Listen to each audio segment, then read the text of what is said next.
Wednesday, November 29th, and I'll call the finance committee meeting to order. I have with me tonight Tom Parkins, Mike Pratt, Peter Twining, Andy Olderman, Moy Creighton, myself, Sarah Mellish, and the town administrator, Greg Fittersfield. So our first item was to review the capital budgets previously approved, unspent balances, and annual allocations.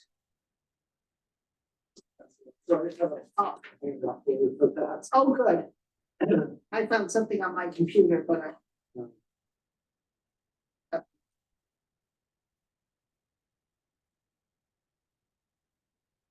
so I think what we talked about at a previous meeting is, you know, having some type of methodology where we would recommend what things excess amount should be going to free cash. So what you have in front of you is a list of existing capital allocations. The year it started, some of them have been added to subsequent those years. And then far right, what's still available. What you see highlighted in orange, red, the color rows are what Amy and I, if we went through it, would recommend the turn back. There are a couple more that will soon be able to turn back, but not quite finished, and there will be some balance left over. Sorry, can you just pick one and walk me through, like, I don't forget, take the sweetie part on, so we started it in fiscal 2015. We budgeted 40 grand. We carried forward to 32 means, Didn't spend it. so we spent 8. We spent 8 of that. Okay, we spent 8, it's 32. Just like sitting there, Correct. then 8 years. So we're saying, hey, it's been 8 years. Okay. Time's up. Yep. Time's up. Yeah. Yeah. If we move on to other ideas and thoughts. So what is the mechanics of turning it back? Does that require town vote? Is that It a does. meeting? Yeah. So does it go back to capital or does it go back to the general? It goes back to the general fund. Craig, in marking the ones you did, can you just help me? What distinguishes them? Is it a 2-year period or is it just that the project We really focused on is the project still ongoing? ongoing or viable. And is there any kind of limit to that ongoing nature? Because some come back from, years ago, storm damage repairs halfway down the page. I guess it was an FY18 start. You probably can't pick it out, but it's Right, right. So we also, way down. and we added to it in 2023. Right, and I'm just trying to think of the criteria work that you applied to have something that's not marked. Right, so storm damage was not marked is, So it wasn't to a particular storm, it was just in general, this is damage that got it. We put money aside, I think. Or some damage in general. but given that balance, Got it. I don't think we need to put Okay. an additional, we don't have to have a storm damage line in 24 because we got pretty healthy balance. So I just did a rough addition. I got about 365. Yeah, something like that. Right. And probably another 150 that I think we'll be able to add in another couple months. Well, I have something from April. And one of the things that was on there was the floating harbor master office. I think that's already matured. Okay, We turned that back for some other project. That was like a year ago. We put no, 60K for that. no, she has still had it as of April of 2023. Floating harbor master office. No, we didn't turn that in. Because we didn't do anything. Didn't we repurpose that for boat purchase? Oh, Like they had a Oh. boat, a boat. Maybe, I'm doing maybe. this from memory, but I think it's a boat. Yeah, Okay. So that's why it's not on this list. I is think that because was it's- an error. Okay, fine, okay. I hate to throw around the phrase no brainer, but like why we, what's the benefit to not taking all this and like you said, throwing it into the general fund? Like, in other words, this is cash just sitting there collecting dust, right? Like, No, absolutely, yeah, no, we agree, we agree. $3 million, but Now, are there any other ones that, well, I'm just looking at ones that So- are 1 and 2 years old, that's all. There's a large, there's 119 for the compost facility. Yeah. Left remaining, we probably only need about, like, less than 20 now. okay, So that'll be another, so that will go, that would be returned to the general.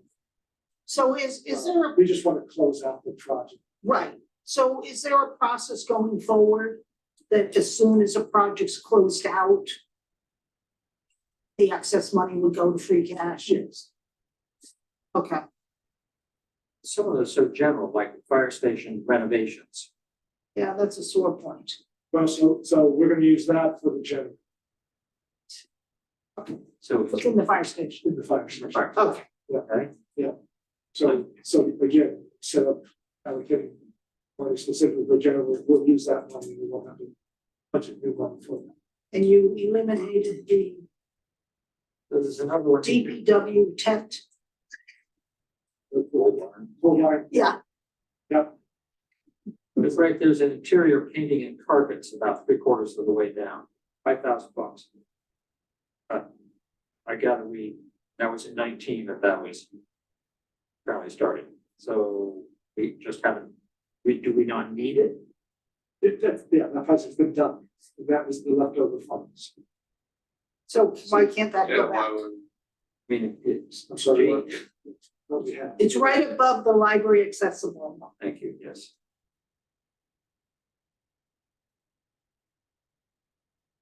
Yeah, I'm just Which is- focusing on those that are 2 or 3 The years. second orange No, one. yeah.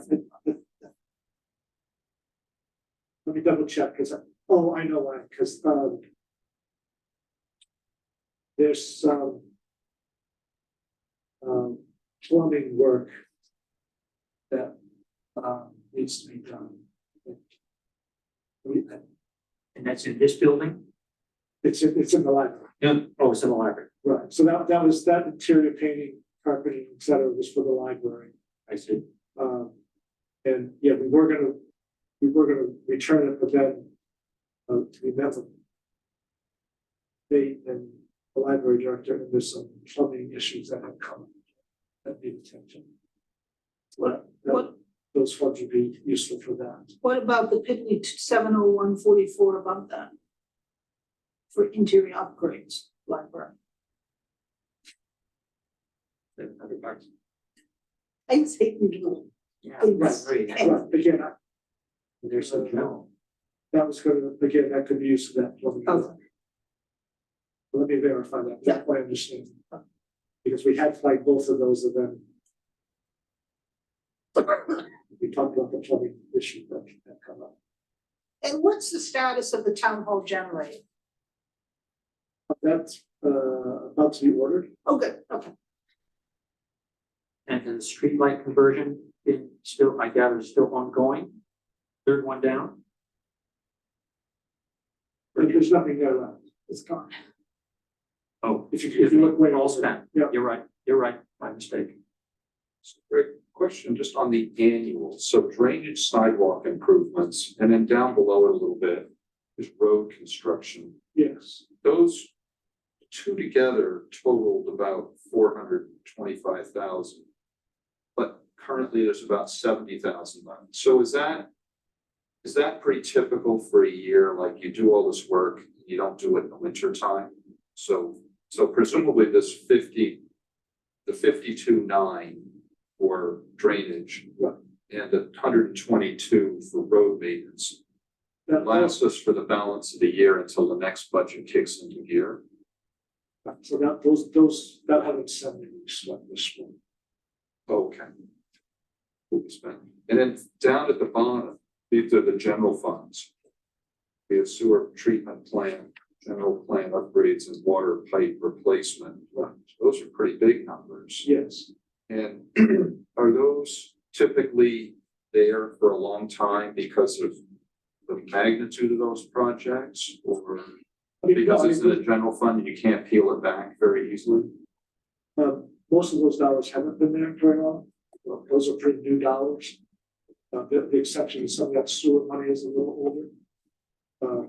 But you can save up some of those dollars to do a great project. But those have all been, most of that is about to be committed. Okay, can we eliminate the ones that have no money left available? Or like I focused on how many? Can that line now be eliminated? Well, so they still have some encumbered dollars, which is, well, it's not true for all of them. Certainly the ones that don't have any encumbered. Well, see, like the police tasers, we have that because that was a 3-year deal. Was it? Yeah. Okay, It's leased by, I think, 3 years. yes, I can see it leased as, by. yes, Yeah. I see your point. Greg, can you point an example of something that's just like, should be totally deleted because it's just allocated to the budget, it's spent, there's nothing covered, And that was like the streetlights. the street lights. Yeah, so that, yeah, that's anything with nothing left there. And nothing recovery Sorry, the street lights, or what. Third from the top. very Right from the top, yeah. A little further down, yeah, the police tasers is that allocation. is done. And is it grant match for composting? Yeah, that goes with the line Oh, yes. below it. Sure, yes, okay. And I think he said that we could have. On the street light one, the budget says 300 grand. Carry forward 7,700 on the budget. Look at available to the right, it's all gone. How do I tie in the 300 grand in the budget fund? This is bad. I'm sorry, which one do you? The street light, third one, It goes back to 2018. So if I look at this, I've got a list with all the years. If I could find it. So we don't show the whole history, we're just showing Yes. portion of a portion of being carried forward, and then that was finally spent as well. That there was 7,700 left over, and then we did some additional repair. Okay, so the budget number 300, that was like the original total gross amount. Correct. Said it's been spent down partially over years. Right. And then in the past 12 months, or I don't know, that's the whole carry forward and final budget. Correct. Okay. Yeah, like we spent 43,000 in fiscal year 2020, 73,000 in fiscal year 19. But to Peter's point, anything that has a zero and encumbered and available, like, shouldn't be here, right? Right. It's just, it's That can come off this too. just one more thing to look at. I think that we were asking her though for a complete list. Okay. There was something else I had a question. So if I understand, the rents are coming off, meaning they're being put back into general funds. Right. That's the plan, Yes. and ones that are spent will come off as this sheet is revised from time to time. Yes. And then we should be looking at something like this once a year? That was our summer discussion, was once a year we would do this. Right. No, it's, I look at the Sweeney Park thing from 2015. Yeah. And that tells me that we haven't looked at this in a while. Right. Yeah. We've had general conversations about it, but We've never never formally reviewed. done it, yeah. Here we are. Thanks. What about the Reed Park float Yes. improvements? Yes. So we believe we will, so the next phase, we believe we're 100% covered by grants. But we thought we would just hold on to that 10,000 just in case some hiccup happens. And did you already talk about the general plant upgrades? The 187 left? Next bottom one. Right, that's water general fund upwards. And again, that'll be spent on the this fiscal year. Okay, So how do we do this? Somebody's got a motion to, Yeah, Thank- motion to return to the general fund, the 2, 3, 4, 5, 6, 7 lines on I'll make that motion. 40 seconds. Ready to vote? Yep. Tom, Yes. Mike, Yes, Peter, Yes. Andy, Yes. Maureen, Yes, and Sarah votes yes. Okay, so great, follow-up question. So now when we're looking at the budget for next fiscal year, that cash is. I don't want to call it Yeah. revenue, but a source, I guess, from a cash flow statement perspective. Your fund balance has just grown by Yeah. $360,000. Yeah, right. Yeah. So for CapEx, right? Correct. And- Okay. So it's been a while. Yeah, it's me, so it's not like. okay. Next item on the agenda was the cash and the investment reports that Andrea had sent us. People have those.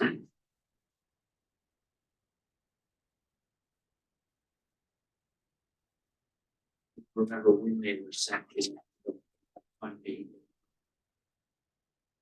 I can cheat. I think they were the last meeting. So it was, she sent them right after the meeting before that. I think it was fine.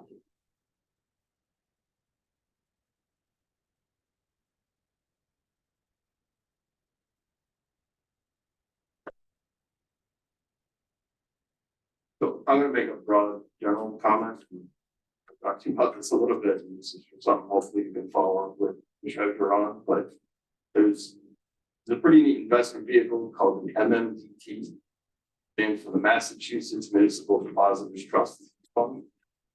And at a very high level, it's, I don't know what you want to call it, it's a money market mutual fund set up by the state for cities and towns to use. Again, Tom probably likes this, but the rest of them probably get bored by this, but you know, a money market mutual fund is a great instrument because it's heavily diversified and just strives to attain a net asset value of $1, right? It ticks all the boxes. Anyways, it's in our investment policy as one of the permitted, as it should be, right? And, you know, me and Tom went to this, you know, statewide FinCom thing. And I started asking questions about it. And the comment that came back to me was, well, there's no town in Mass that doesn't invest in this. Well, I know of one, it sucks. And I don't really understand why we wouldn't be using it because, you know, you think about being in a bank specific CD or bank specific money market account, and, you know, we all watch the news, right? You gotta worry now about Silicon Valley and this bank and that. Whereas if you're in this thing, you've got the built-in diversification. And quite frankly, it's backed by the state. The state's not gonna let it, you know, break the buck, you know what I mean, kind of thing. And here, I brought this up before directly with the treasurer, and I got told, well, you know, we don't chase yield. And, you know, let's define chasing yield. Chasing yield means you increase risk to get extra yield. That's not this.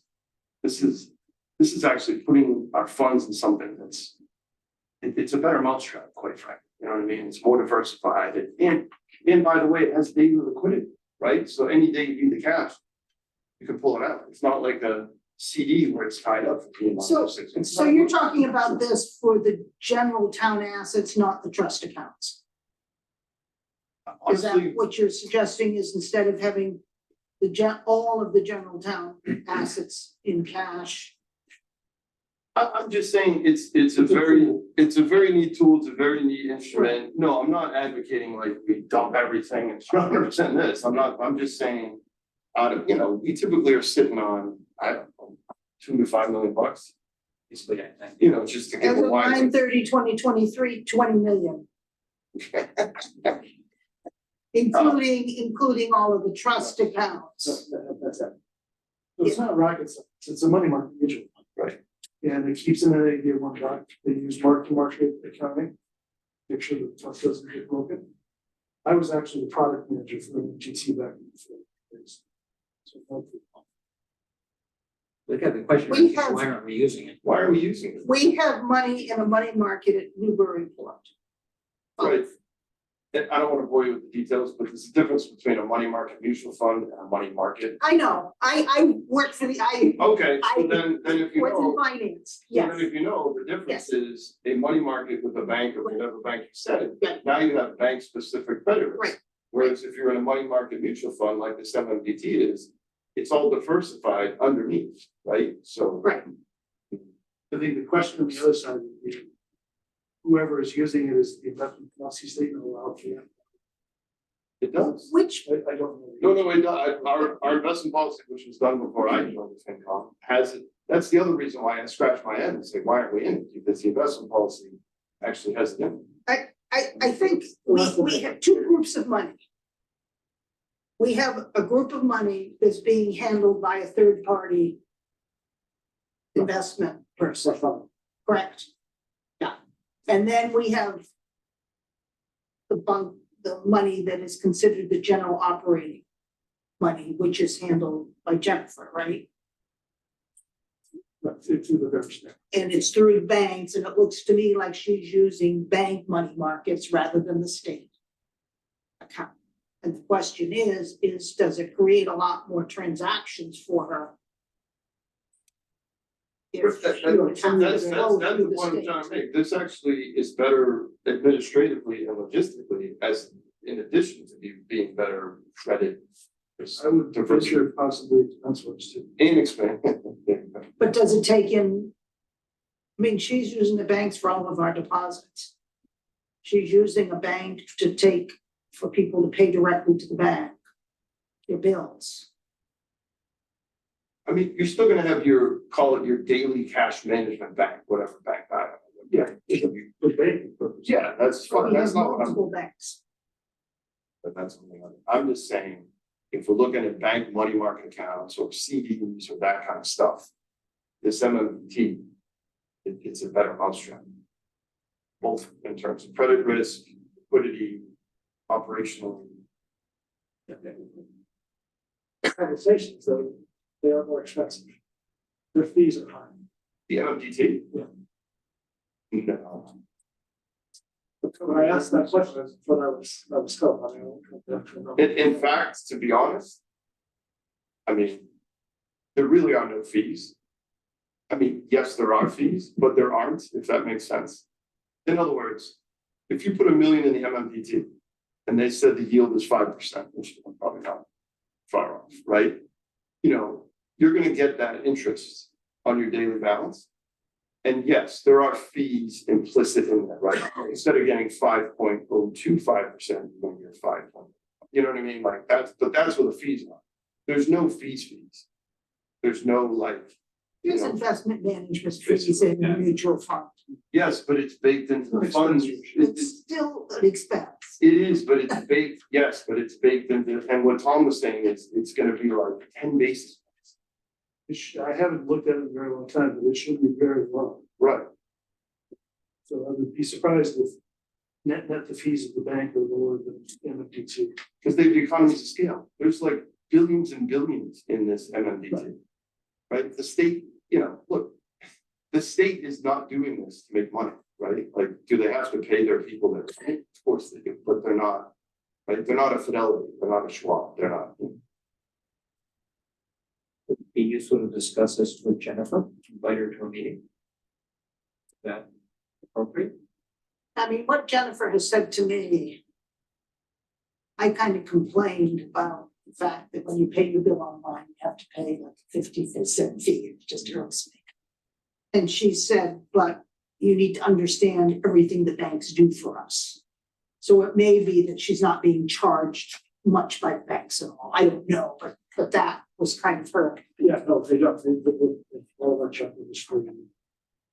I mean, I'm not trying to be on a soapbox or grandstand, but this is my line of work, like, I'm a treasurer, like I manage money for companies, like, and money market mutual funds are the best tool in terms of daily liquidity, lowest fees. Yes, it's an expense ratio, but they're built in, they typically, it's economies of scale, right?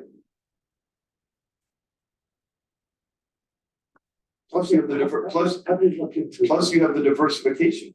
You don't have to worry about, oh, we got 2 million in a bank ABC, money market fund or CD. If that bank goes under, like, are you covered? Do you have the FDIC insurance to cover that up? You don't have that issue at the end of the day. Using local banks to make sure we're on those levels that are insured. So. Right, but we're doing that when we don't have to, when we have, think, you know what I mean? Yeah. And again, it's almost there, you back me up, like.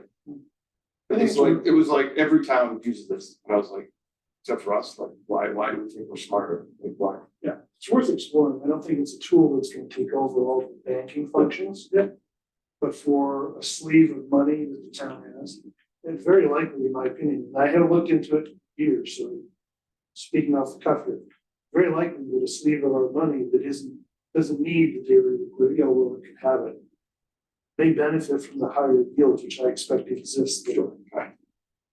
But that's the other view, it has the data, but on top of it, right? Yeah, the issue is, I think the issue is how seamless is it to interact with the banks? For the transactions she does. It's a very good question to ask. I have Yeah. a venture a guess that since we're the only town in Massachusetts apparently doesn't use MMDT, that the other towns have figured that out. So I think that there's probably. And again, I think, like, I'll steal Tom's phrase, it should be for a good sleeve of money, you know what I mean, like. Not advocating 100% or whatever, but like, a good chunk, I mean, it's a neat tool. I mean, the state set it up for a reason, they didn't do it. The fact that every other state town uses it, and we don't, I don't know.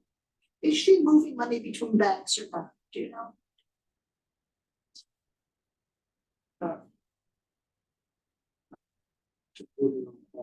This is the question.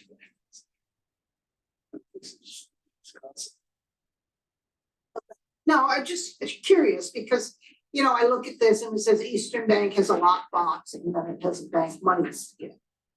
So obviously the lockbox is taking in deposits for something. And maybe she splits them up by bank based on what the deposits, I'm pretty sure she uses Century Bank for the lockbox, right? It just says Eastern Bank here. I know we mail our property taxes at Century Bank and Metro. I don't see Century Bank here. So I think, to help facilitate conversation, we can give a good overview of current campus. Yeah. Jim, and you should write up the. Yeah. Current status, current operation. Right, yep, that would be helpful. Then we can, there's the discussion about adding some other tools to the tool chest. Yeah, I mean, not looking to step on toes, actually looking to kill 3 birds with 1 stone, because I think we could do a pickup in yield. I think it could help us from a credit diversification perspective.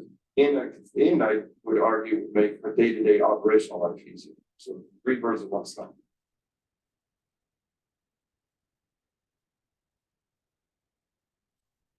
So we're gonna go forward with planning, we're gonna come to one of the next But meetings. she's gonna do a write-up for us. We'll do a write-up. That we can look at, Okay, right, isn't that, so there are the issues that you wanna focus. rather than putting her on the hot seat. Okay. We'll wait for that. We did that a number of years ago when she was going to Bartholomew. That was not a pleasant meeting for her. Right, Lloyd? Not happy meeting. She got more advice than she wanted to. And she was brand new. We hadn't been here very long. She's still here. Yeah, we didn't scare her away. Okay, So this Bartholomew, this third party, Yeah. is that more for the it's for the trust funds. We'll talk to along the truth. give me an example, which trust? Oh, I just said it, wait a minute, let me find those So sheets again. So it's like the So, others, Clara Winthrop. There's a Stabilization, stabilization, yeah, so that's gonna be a big number. 1.9, yeah, So it's total, it totals about 3.9 correct. million. The OPEB is outside, yeah, it's okay, that's true. there's a conservation which has pennies in it, very little money. But there's the Adela, then there's a Borough, which has 485,000. I don't know what that is. That's library new. Oh, that's the library money, okay. CPA is probably in the trust fund, yeah, CPA. Balance. Perpetual care, Cemetery. which has over 500,000. Sale of lots, which is cemetery, right? Yes. Me, high level, the way I think of stabilization versus the general, the only difference is it takes 2/3 to get money out of that, right? And that's really the only difference, right? And I guess where I'm going is what the fund should be invested, like should, in my mind, should be so different, you know? So we received something on this. Yeah, I got it right here. Um. Yeah, I mean, basically, It was generated on 10/26, so we got it so about, it's- yeah, I mean, it's, that's the, you know, outside short-term managed bonds and accounts. intermediate government bonds and safe stuff. It's probably about 60%. It's about 12% large cap value. There's about 9-10% in large cap blend. Yeah, I guess, And then all the rest fall off, but as you look down through some of the names, the names are relatively safe, Bristol Myers, J&J, you know, Eli Lilly. I guess my point is, when you look at the wording for the general fund, it is very, very tight, right? What can be invested, right? MMDT, you know, highly rated bank, Yeah. CD, I think it's 4 things. It is. It's like, it's right, as it should, be, catch. as it should. be. And I'm just saying. I agree with you, highly rated this, and this, but it's, you know. You've stretched that, you know, risk profile for that. That's all I'm saying.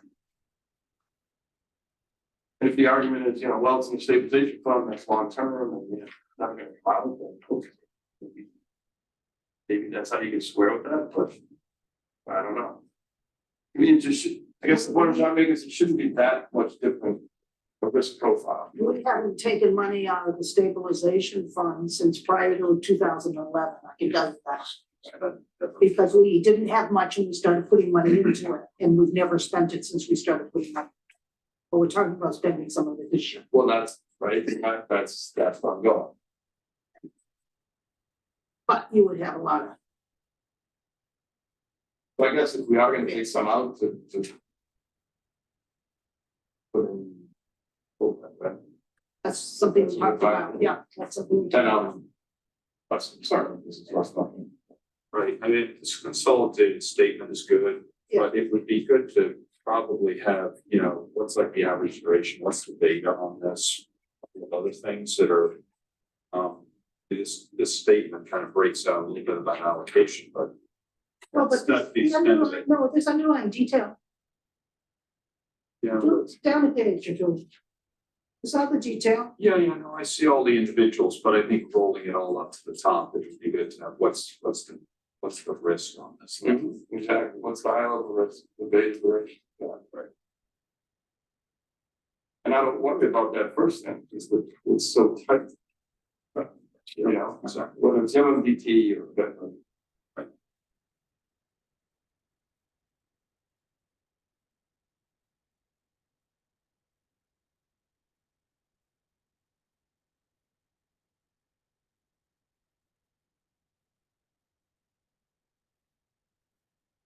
okay, are we good on this?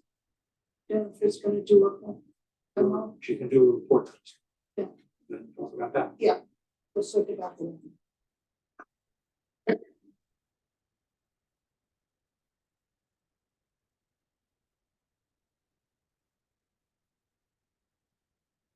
I'm good on that.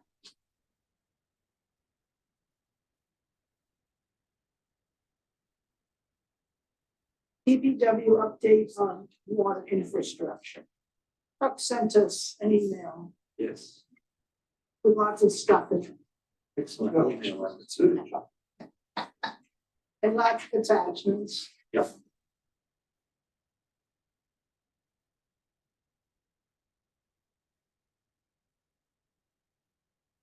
And I have been cleaning stuff out. It's on my 2018 fiscal year, which had the water infrastructure report or something with the amounts. And I guess it goes through multiple phases with dollar amounts attached to it, which are obviously outdated. But I don't, it's not clear to me which of these things we've actually completed. Yeah, There's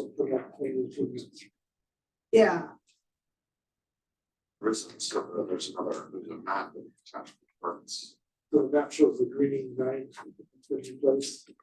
of roads. So, yeah, And then it shows plan in the future. because I would think you would have some type of a spreadsheet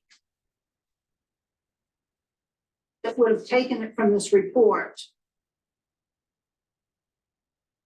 that he just kind of tracks and looks at to figure out what's the next project on his list. Am I being too simple? Well, he has a spreadsheet called water main capital projection.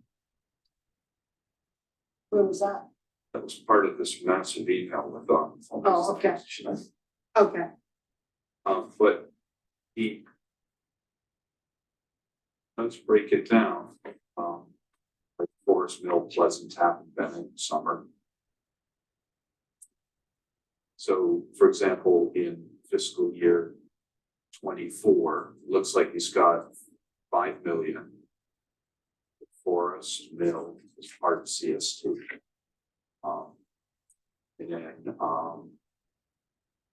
also Pleasant Street, Old Essex Road, 212, Tappan Street, drainage, 500,000.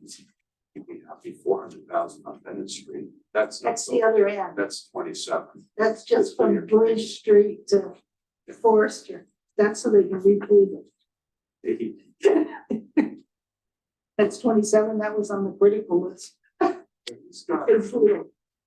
you know, And what was on there? he's got, it's called water main capital projection. I mean, he goes out, he's got fiscal year 49. Yeah, I'm not sure how many of us are gonna be on years. this committee then. Yes. But he's got Coolidge Point and Summer Street and Old Neck Road and. Some of this is probably starting to cycle around. He's done in our lifetime going forward. Well, I was surprised at one of the maps that the large percentage of pipes were built before 1900. oh, yeah. See the point, the bottom line here is yet to be appropriated is 32 million. Yeah, exactly. Yeah, that's the bottom number, and that's at around 2050. Okay, so we feel good about the shit he's done. Which I like Yeah, I'm just very impressed with it. I think it looks pretty. Okay.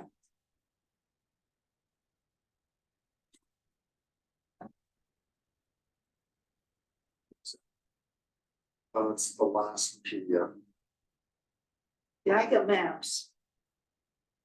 Although figure 6.6 updated. That's under the title, every other thing taken down.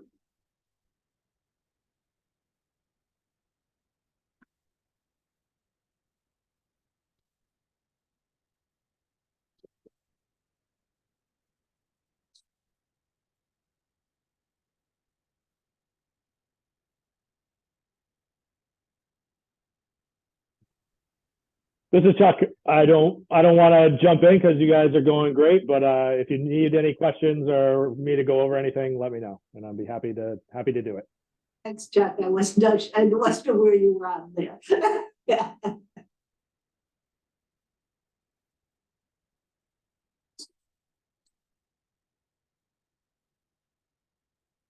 Guess one question I have, Chuck, is when you do road work or when you do pipe work, are you sort of saying, hey, this is going to be good for like 30 or 40 years?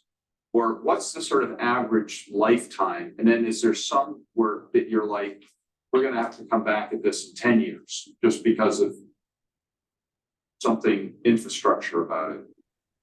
Or is there sort of an average life of everything? No, I mean, I would think that, you know, the way we've been going about it, you know, there's two different kinds of repairs. There's, you know, replacements and then there's rehabilitation. And then within the rehabilitation, you know, sometimes we do structural improvements and sometimes it's more the, you know, water quality issues, or, you know, integrity of the, you know, whatever the pipe is carrying, whether it's sewer or water. So I guess we would always anticipate that we get a minimum of 25 years out of any work that we do. Like, I'm not anticipating going back to School Street, certainly in the next 25 years. But then I would say, you know, anything beyond the 25 years, I would say is kind of, you know, kind of where we are now. You take it as it comes. So, you know, we're a little bit beyond 25 years in our case. We're, you know, 100, 130 in some cases old. So that's my concern, is that, you know, we're talking 100 plus. And you would never design anything and anticipate or plan on getting 100 plus years. But we've been lucky to get where we are. But, you know, that's been something that we've really had to aggressively go after the last 5 years since I've been here, is, you know, all this leaky pipe in, you know, different areas of town. So I'd like to continue doing that before it becomes a bigger problem. But we certainly would scale back, as you see in the spreadsheet.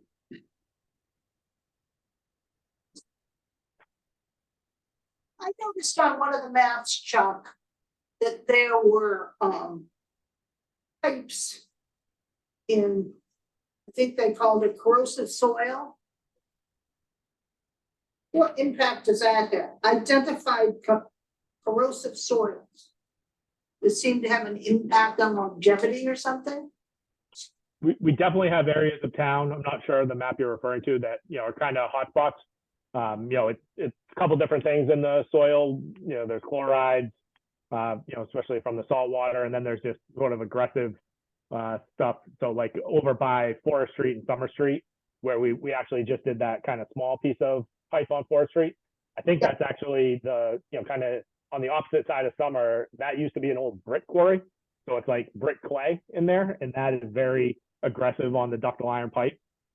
So stuff like that, where you know it exists, you certainly would look at more structural repair versus just a cosmetic repair. Yeah. So we did in fact replace at, you know, that area of Forest Street. We replaced on Ocean Street. We replaced on Raymond Street. We replaced on, or we did a structural repair on Boardman. But then as you go down, you know, School Street, going away from, you know, going up out of town, you know, that was more of the cement lining, which was more interior pipe rehab. But the thing to keep in mind is our water chemistry is actually aggressive from the inside of the pipe too. So that's why these, you know, if we didn't have that biofilm on the inside of the pipe and we just kind of scrub that pipe clean instead of cement lining it, the pipe, the water, you know, the water that we drank would actually be aggressive on that ductile iron as well, or cast iron in this case. So, you know, there's a couple different things to think about when you're doing it, but that's the general gist of it. Now, I noticed in 2025, you have the CST thing, which I know we've gotten grants for. Yep. Is that realistically going to be completed in 2025, or will that be more years than that? No, I think it will realistically be completed in the calendar year 2025, unless we get hung up with something that I'm not foreseeing. Okay. There was an error, I think, in the spreadsheet attached to my email where I think it said that was FY24. Yeah.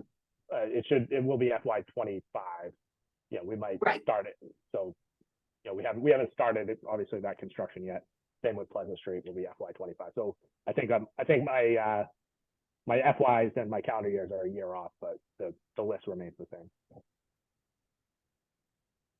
And so the Pleasant Street you're planning to do in 25, calendar year 2025 also? That would be my priority. Yes.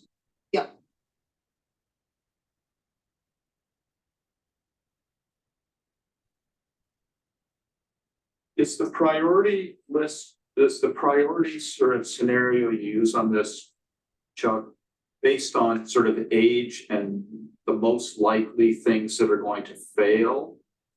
Or is it also a combination of what's easy to get to, or is it the most number of people affected?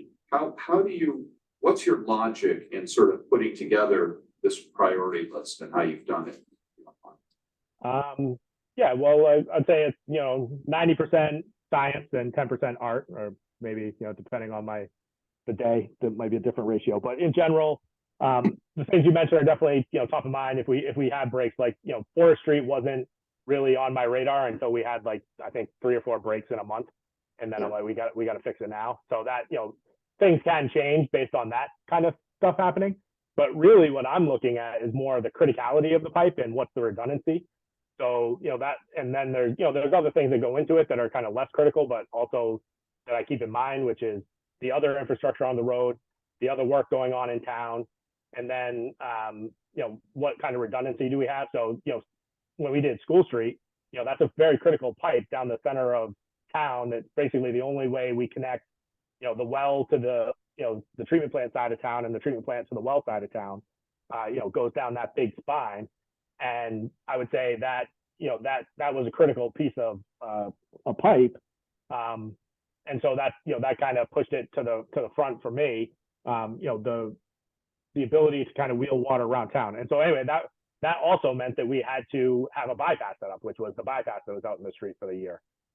We will have a similar situation when we do Summer Street, which is, again, a very critical main that goes across, basically serves the entire east side of town, is only served by that one piece of pipe. So in my mind, it's very critical, and we need to make sure that we have limited kind of outages, related to breaks or anything else. So that's why also, kind of on the further down on the list, and, potentially I'm looking to hopefully get grant funding, is for Plum Hill to do a loop, so that we are, maybe then we would be able to take Summer Street offline and not have to spend all the money on the bypass. So, depending on how these things shake out, and, this year, next year, and, up until the time that we actually put a pipe in the ground for those jobs, things might shuffle around a little bit, but it's always, stuff that we're keeping in mind when we're planning these out. Size pipes in certain areas, do you have to upgrade the size of the undersized ones before you can do all of the things that are coming off of it? Yes and no. I mean, so, we do look at capacity issues when we're building out. So for instance, like this main that we're putting in for CST going down Forest Street right now, I think, is an existing 6-inch main, which is actually not something we would ever do now. Like, we would, if it were a looped main, we would always be an 8-inch minimum. But, that might be a 6-inch. So that's actually getting upgraded to a 12, because it also, the intent of that project is to serve CST and the LCD. So we don't want to undersize it, now. We're gonna, we're gonna right size it, I guess, at 12-inch. But at 12 inch, like, I can't see many instances where we're going to need more than a 12-inch in Manchester, like the capacity available as we're renewing some of these pipes or whatever. Nothing's going from a 12-inch to a 24-inch or anything like that.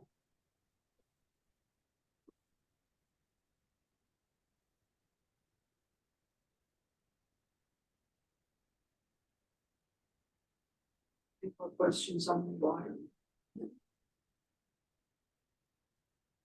Ahead, that's Morty's comment really stands out. I mean, we're talking about 2048 or 9. A lot of job security. Yes. But Chuck, what percentage would you think of pipes that have been upgraded to a standard that you think gives them at least a 50-year life?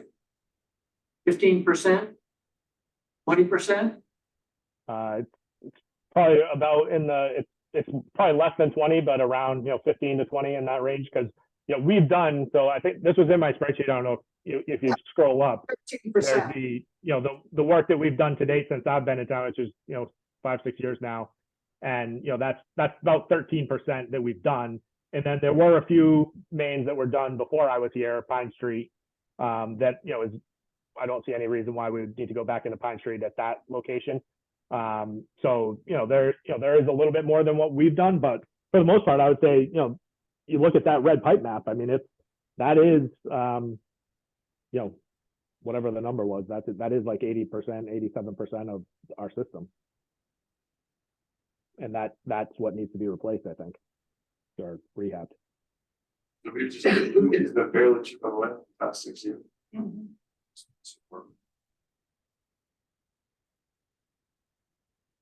I thought part of the reason we tempered the amount we were spending per year was because, Disruption. right, it wasn't so Right. much the cash, it was more, we don't want everybody pitchforks and torches because we're tearing up too much in the town. So it's a certain tolerance level.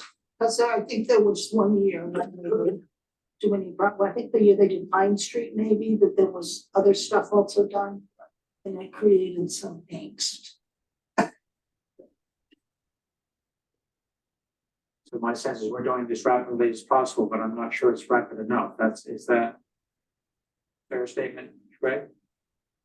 Yeah. Yeah. It's, it's do more means ramping up more. It's the capacity to manage it. And of course, the development. I don't think given Mike's comment, I don't think the dollars are the issue. I think it's the social cost in terms of traffic and disruption.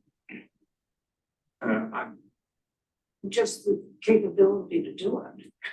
Yeah, I'm not as worried, I think it would be strategic about what areas of town, it's something that if you're doing Pine, you don't want to also be doing Pleasant, because that's the, right. that's the detour around Pine. And It's gotta certainly, be yeah, very strategic balance.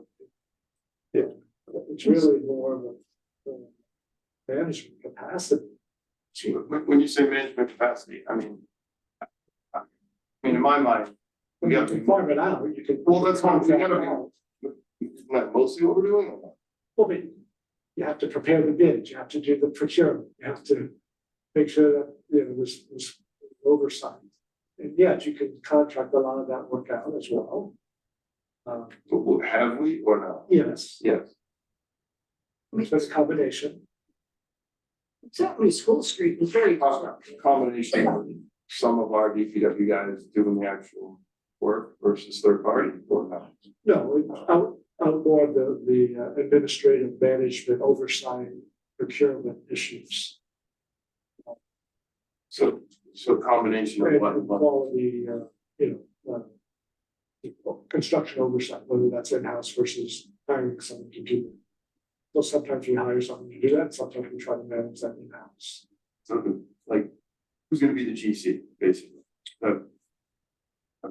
Well, and certainly when they were working on School Street, there were like a lot of issues that came up, like the sidewalks and that sort of thing, where DPW had to get Yes. involved and make decisions as to what the town wanted. Because our Yeah, streets aren't absolutely. straightforward. Chuck can certainly speak to that, but yes. Yeah. Yeah, I mean, we have oversight on the job that we pay out, but we also, they require, we require that, our guys, whether it's me or Nate or the foreman on the water side or on the highway side, depending on what's going on, we all have to work together to get it done and to not, have these projects go as smoothly as they do, take that, for what it's worth, but like, we're always gonna have hiccups in construction. We're always gonna have things that we have to take care of. But sometimes they are town related issues, sometimes they are contractor related issues, but at the end of the day, we're trying to keep everybody happy. And we're trying to, come in on time and on budget, which, to me is the most important thing. So there's a lot that goes into it for sure, but I think we have a good system. Let me ask a question this way. If we took that consideration about pissing off the townsfolk because we're doing too much at once, if we took that issue, just park it over here, how would we do it different? What would we do different? Or would we do nothing different? Well, so that does become, go ahead, Chuck. Well, if we wanted to spend more money, like you can look at, kind of my list, and it kind of, some years we're doing much bigger projects, some years we're only doing smaller projects, but like, coming right up, we have Tappan Street and Bennett Street. I think we could, pretty legitimately, I have it in 2 separate years, but you could combine those, and that wouldn't people on Bennett Street would be affected, sorry, Sarah, and people on Tappan Street would be affected, sorry, Dean, but, that would have to, they would have to, they would have to deal with that. But that's, so, maybe our phone calls, for issues or, contractors starting early, they double. But that's not really shutting down town. I think what we were worried about when we were shutting down town is if we were doing School Street at the same time we were doing Forest and Mill, and then people had no way of getting around town. That's the issue that I have, that, I don't want to, grind everything to a halt around town. So that's where I'm trying to make sure that we, keep in mind detours, we keep in mind, just the access of, safety equipment, fire, police, all that kind of stuff. So like that is more, we don't want to overextend ourselves in that regard. But, I think it would be reasonable. And then the other one, so Summer Street would be the other end of the spectrum where, that's just a long linear job. And wherever the work is going, we would, be bypassing it, with one lane closures or detours if we, where we could. But, so that's a big job. That's a big price tag, but I think we could be flexible with that. We could go all at once, get it done in 1 year, or it's probably a $4 million job. We could do 2 million in year one and 2 million in year two. And, that's the way we go about it. But so, I'm fine with it either way at this point. I think we've kind of got our feet wet. We kind of have our bearings around town. 6 years ago, I was not so confident in that. And I know 6 years ago, there were breaks that were kind of compounding that issue where they were doing, hydrant and valve repair, kind of spot repairs all over town. And then, so they had that going on, but then they'd also have the corresponding break. And then that crew is, responding to that.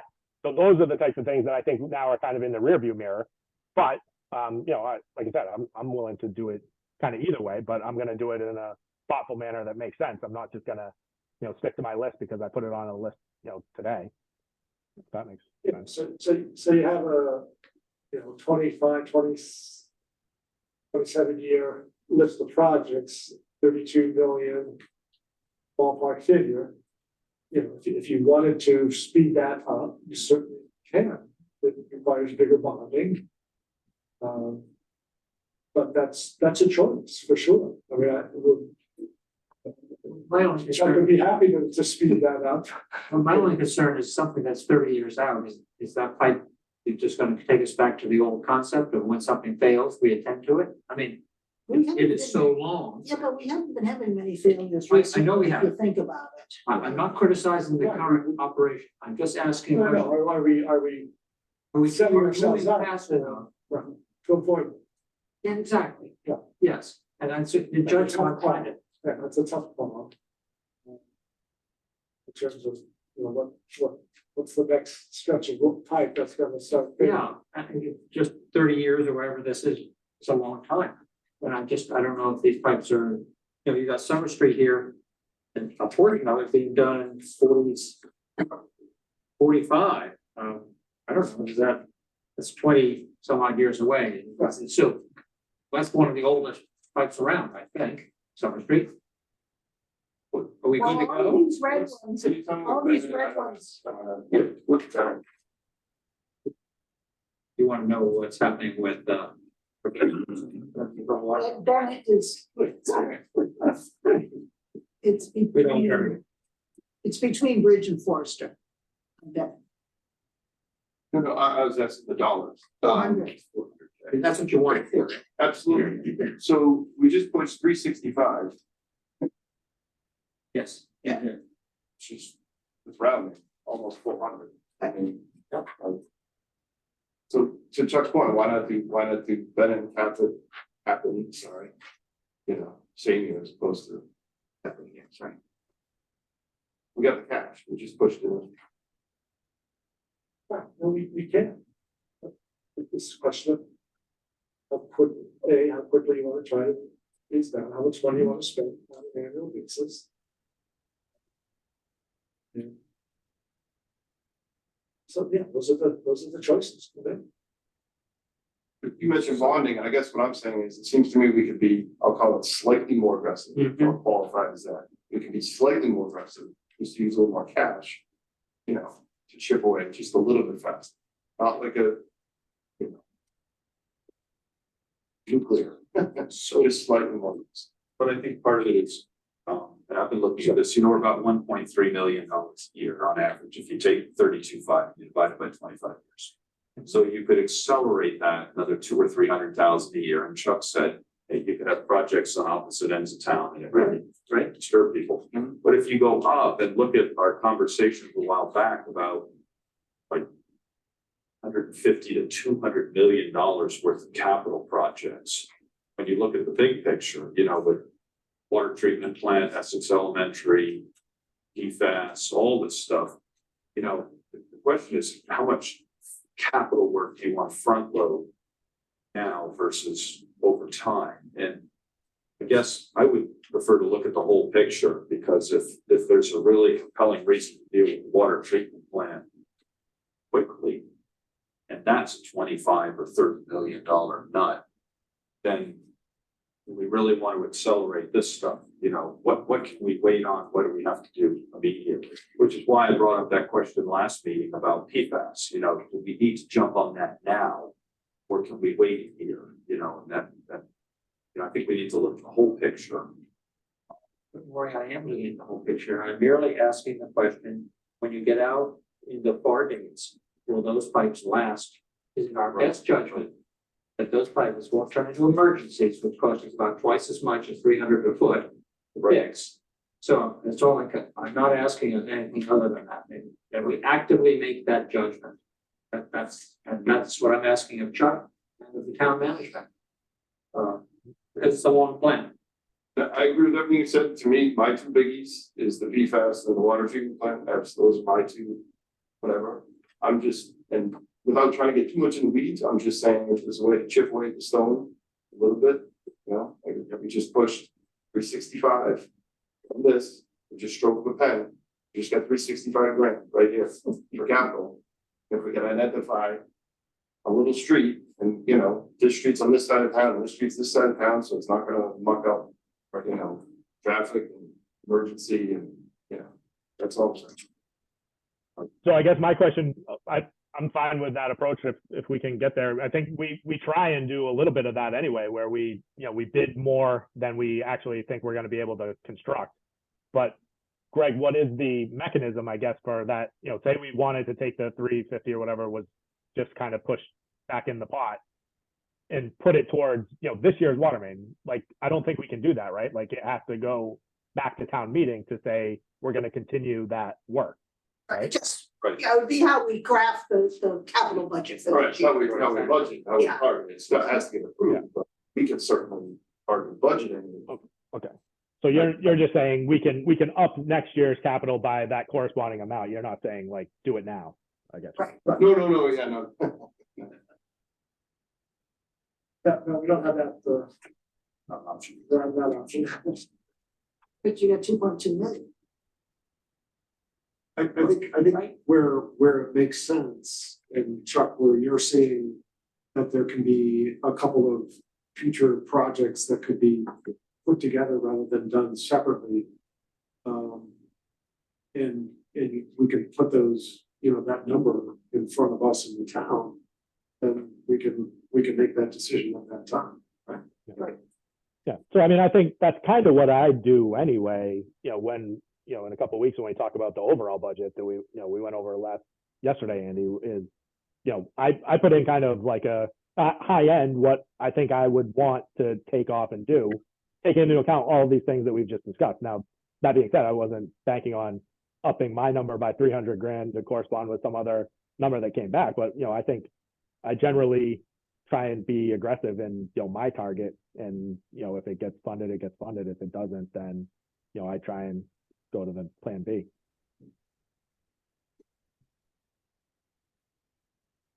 Yeah, I think the purpose of this, seeing the spreadsheet was for us to understand exactly what the whole picture looks like, to better understand how the numbers are being created each year. Yeah. Because in past years, it's just been kind of like a number given to us and we haven't really known what the whole picture looks like. And it certainly does a nice job of that. Yeah. I'm, at least for me, just one member here, I'm asking that you take advantage of doing things in disparate locations. more rapidly as possible, Chuck, that's all I'm asking. Yep, no, A I long time. I will document that and I will make sure I frame it above my desk. Chuck, what's the inflation number you see in this area? So over the last couple of years, it was like 8 to 10%. This year, I honestly don't remember what Walker Road came in. Oops, I don't know if my hand is up. Yeah, 900K for 1100. Yeah, we're still kind of. I don't know. That's what, I'll use 10%. 10% is an easy one to use, so I'll just use that. Yeah, well, it was 10% before. I haven't looked close enough this year to see if it, continued or if we've stabilized, but.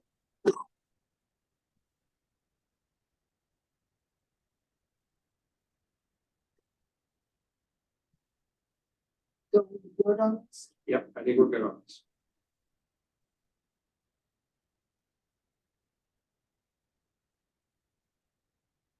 So thank you, Chuck, for the additional details. It's like, Yes, That's great. that was Yes. very helpful.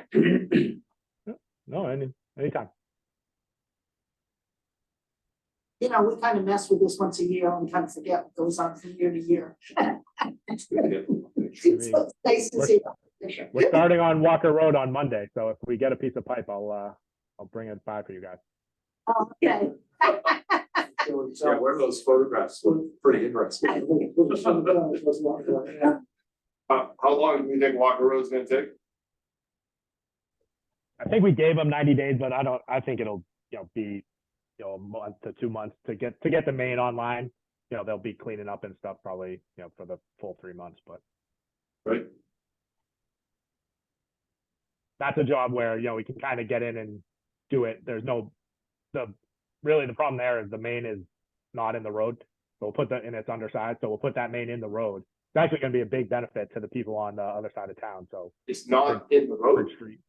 No, it's like the old Walker estate. That road is like the pipe is behind all those houses. Like as you turn left onto Walker Road, from Pleasant or from Pine, it's behind the houses on the left, and then it doesn't kind of connect into the main street or into Walker Road until you get well around the bend.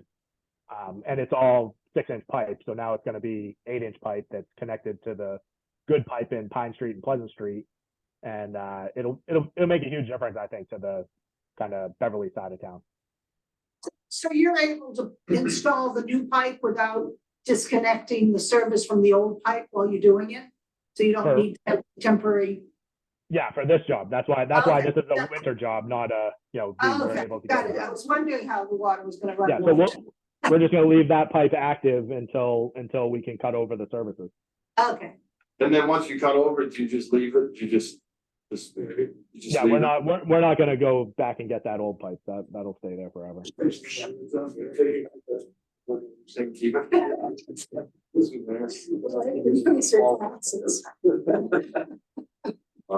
Source. anything else for Chuck? It's good. No, it's good. Thank you very much, Chuck. Thanks, Have a good Chuck. night. We'll talk to you. Thanks. Okay, Very useful report. Thank Yeah. you for requesting it. okay. Town administrator, town accountant, any financial updates?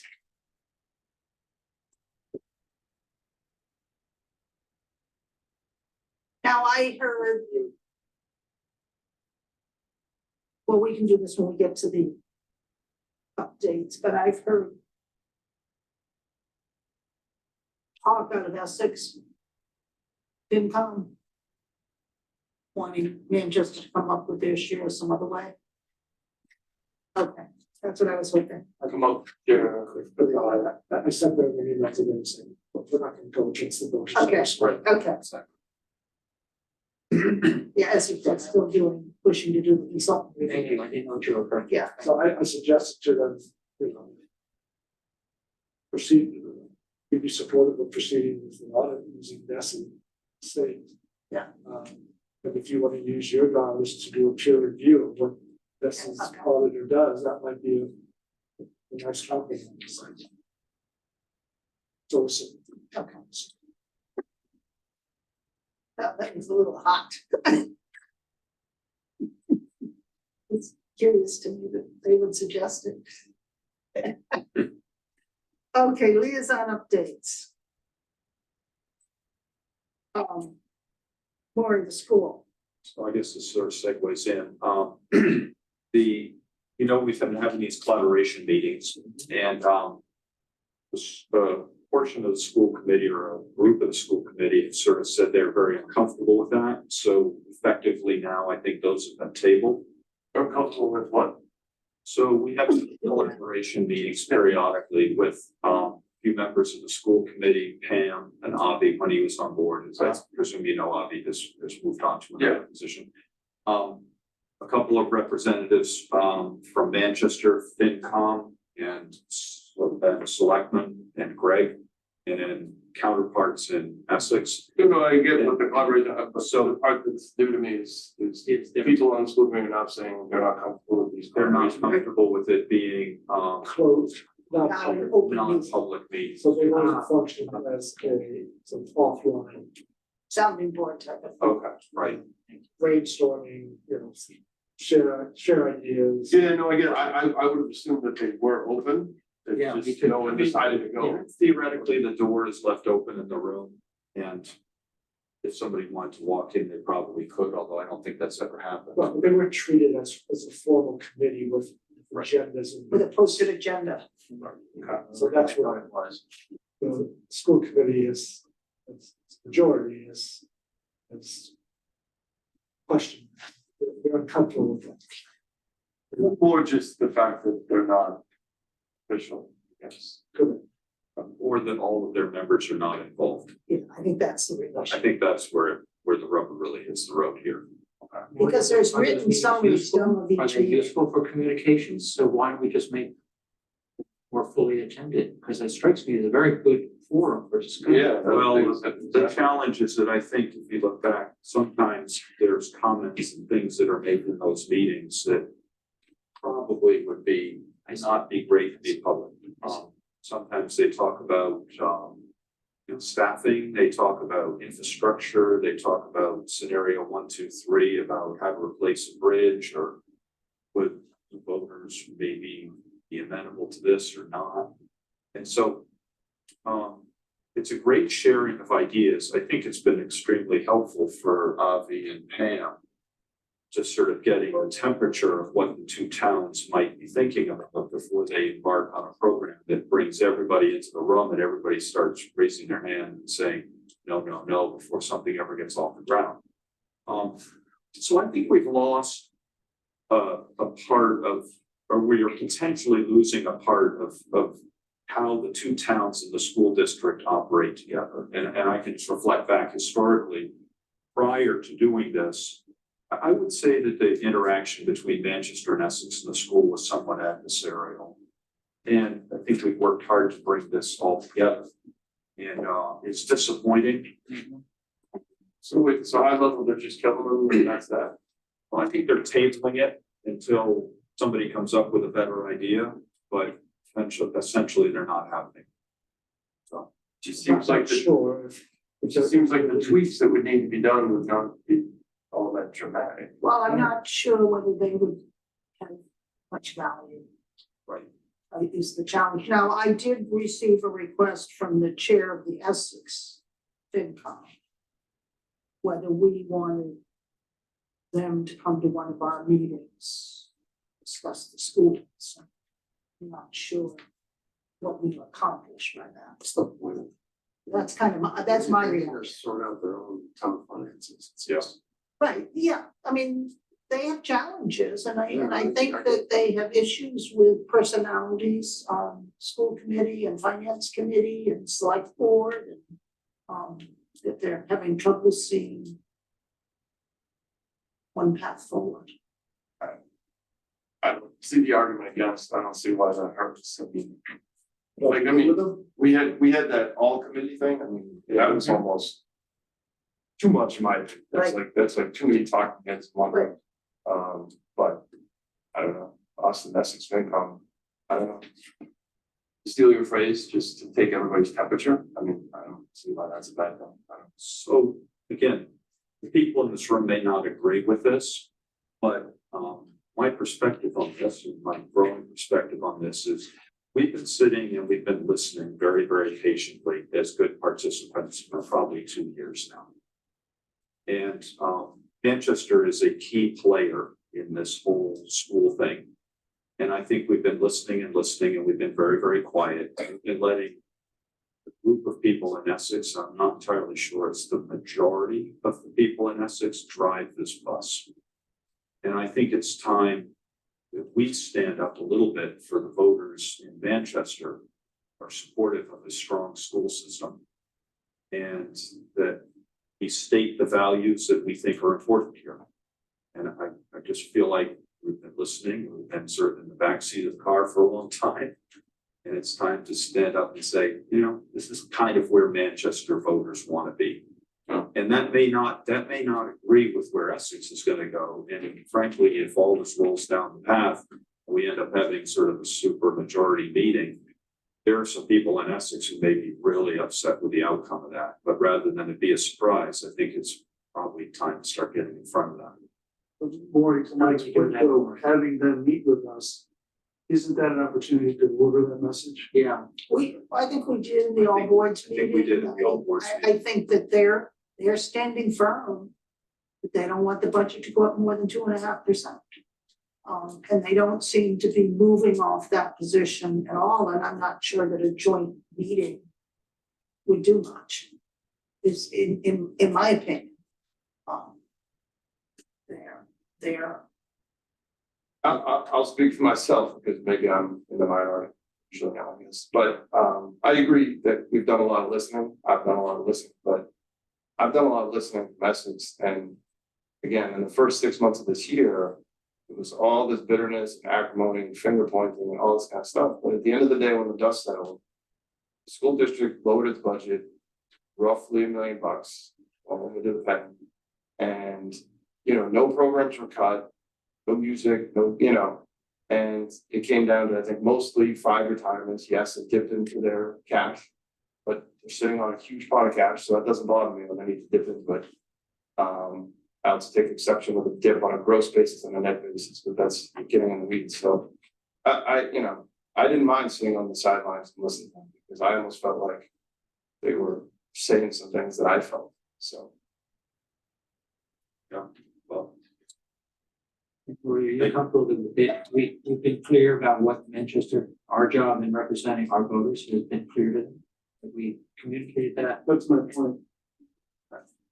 I just want to be, because I think you're saying something valuable here. I mean, I think it's We up, can do better on that. and I think it's up to the Manchester representatives on the school committee to talk to the Essex representatives on the school committee, and the school committee needs to take a stand. Right. And it's, I mean, the towns have voiced their opinion on expenditures. But when push comes to shove, it's not up to the town to determine the school's budget. The school committee has to do that, and I think that, I mean, I thought it was. I didn't like the idea that they took no position on the consultant's report, because when we have a warrant article that has FinCom implications, we have to take a stand. We have to recommend or not, and this was a school committee issue, and they chose not to take a stand. And I think they need to take stands on this. If they're gonna go over the budget, go higher than the budget that Essex wants, they need to justify as to why they need to do that. That's not for the finance committees to do, in my book. I agree with you on one point. That really bothered me that they decided to just not take a stand. That's pretty weak. You know, vote no. If you wanna vote no, that's fine. But like, you know, like you said, we have to take a stand on, right? The things we take no position on, They're not finance. generally they're not, you know, it's how many parking spaces on the street or something, right? They're truly non-financial, right? I mean, yeah, that really bothered me. That's me.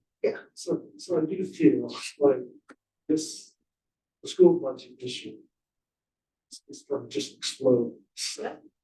Um, and particularly if we don't make conversations.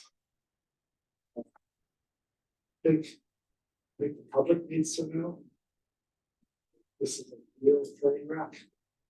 So that's about to happen.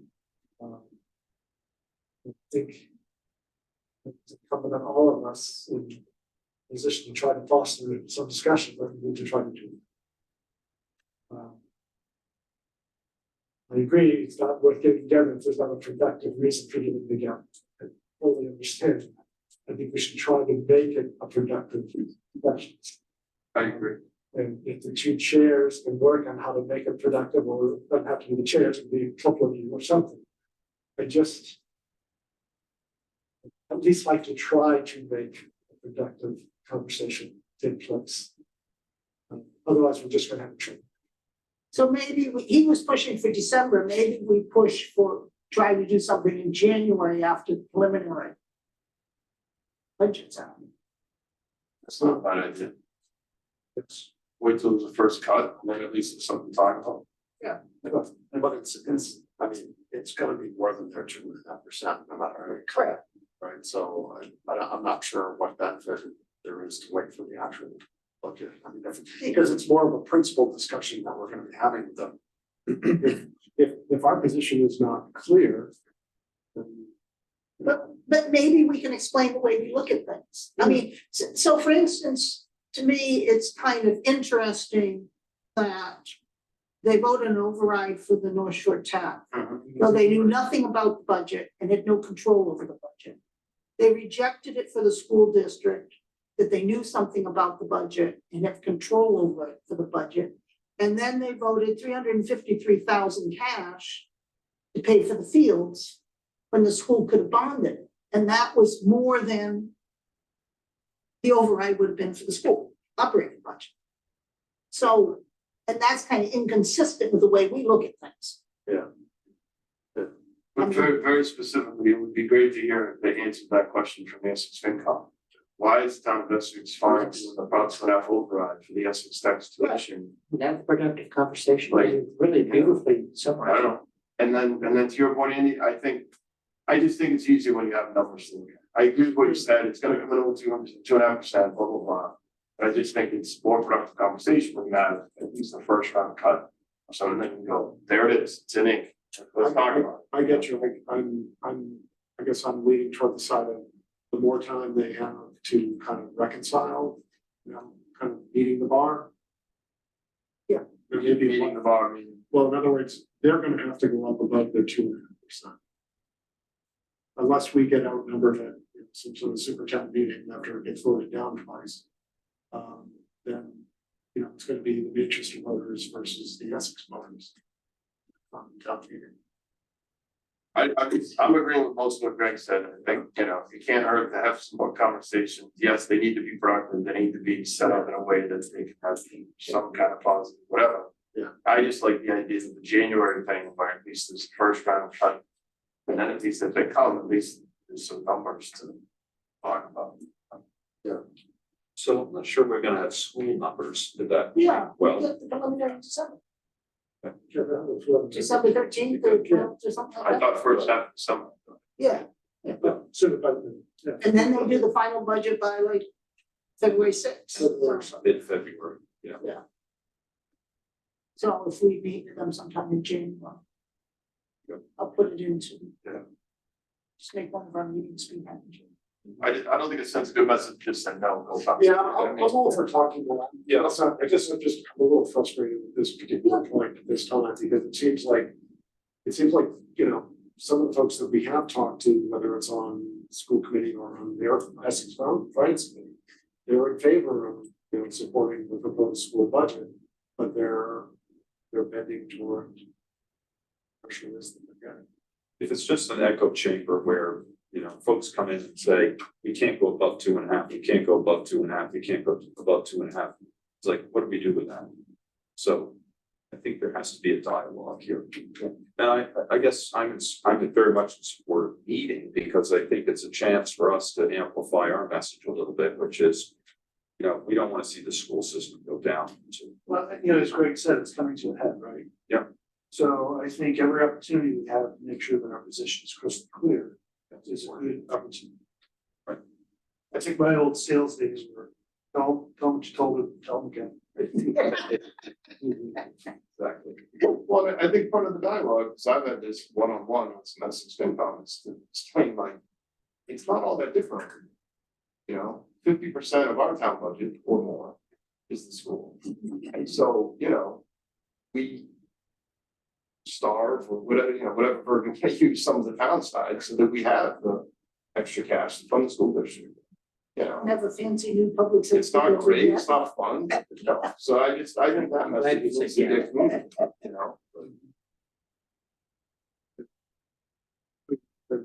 Yet they're still getting a relatively good deal. School districts they are. For their next dollar. I think what I hear being said here is continued conversation and maybe try and craft something for people of us, that maybe the two of you that will continue the conversation. I mean, I think that will allow, I just want to be sure they're clear and we give it every opportunity to find ways to make this work without it going to the, what I think is a disaster, I think everyone else does here, new town, you know, town meeting, which I think is an awful solution. Yeah, that'll be better if that happens. I think it'll be very difficult. Okay, You know, it's like, I would agree with that. I think when we get into a town. I think we just, at some point, we have to get to that point. We have to get to what? We have to get to the point of, okay, what type of school system do you want? And I think the only way to get to that point is to have that sort of. At this point, I'm not seeing another way for it. I don't mean to be pessimistic, I just. Yeah. If the lines in the sand are being drawn, I think they are. That could happen as soon as what, next summer, But she, by June? for this upcoming budget, but fiscal year 25 budget. yeah, no, I say coming to a head this spring. Yeah, I do. So April to June, or whatever, somewhere in that range, Yeah. there could be this super town thing. I mean, the mechanics of that would be essentially, we would propose a budget, it would go before our town meeting in April. Essex would propose a budget, it goes before their town meeting in April. If it doesn't, if that budget, which incorporates the school budget, doesn't pass, School budget doesn't pass. then we kind of move toward this. Well, so- Well, right, so no, they it's- would do another revised They budget. don't need to, they might decide not They to. don't need to. I mean, this year they I'm making decided the to do a assumption revised budget. that majority of Manchester voters are going to support a 3 to 3.5% growth school budget. Like, I'm making the assumption that Essex isn't going to change their mind and they're going to stick to they can't afford more than 2.5. Those are two lines in the sand that don't merge. And so the mechanics of if that happens and the super town meeting happens and then the Manchester voters vote that, you know. Assuming the Manchester voters show up, Then what happens? Then Essex, Essex has to pay the bill, they can pay them. even though they didn't approve it. they get forced by the state The rest of the somehow, town somehow. budget. Right, take it out of the rest of the town They budget either unless, need to cut their budget or they need to try again and do it over. Or they can dip into cash, I suppose. Yeah, right, or one. but they have to pay the bill that the school does. And then I some. If you look into what exit the region, like, No, They're saying they can't afford to they can't because say that. they have to continue to pay for the capital. They're still on the hook for the debt, with both the high school and the Manchester. They desperately want Essex Elementary. The only way they can afford Essex Elementary is if we pay 2/3 of it. So they're stuck. yes, it's elementary, that just doesn't reconcile with the 2.5 then, right? Yeah. It's like, that's where you have to pick a road, Right, because that would be a way to save money. Right, Yes, absolutely. that would be a way to Right, save, exactly. that would be a way to save big money. But they're looking, they're not looking at the whole picture, they're looking at pieces and saying, So we that's don't what we're mind talking paying about, this whatever. dialogue, so the logic of the whole Yeah. thing So doesn't there's, quite so line there's, up. so there's a good example of something I would like to present to the Essex FinCom here in the room. Is say, you need to pick a line. If you wanna go hard 2.5, okay, cool, then let's talk about no Essex Elementary. Because that would be a way to achieve the 2.5, right? Yep. We would save millions on an Essex Elementary, right? Like 50, 60 million. Plus bond and interest and, I mean, capital and maintenance, Gives the board point too about who's really driving. And that would ferret out that fraction of the population of Essex that's pushing for the elementary. Right, and I think the challenge is that I'm not convinced that the FinCom and the select board supported. Which is why I think the override didn't pass. I think there was lack of support from town officials. Which has an impact on others. Okay. Next is fire. I think everybody knows most of it, although I sat in a meeting, preliminary budget meeting with Greg, the chief and Andrew the other day. Had good conversations there. Focused conversations on call firefighters, obviously still some concerns about making sure that's integrated properly and works. Still some trepidation there. Talked about the new attention to the ambulance, that's the point of the conversation often. But everything else, overtime is part of it too. We all know there's gonna be some appropriation for overtime.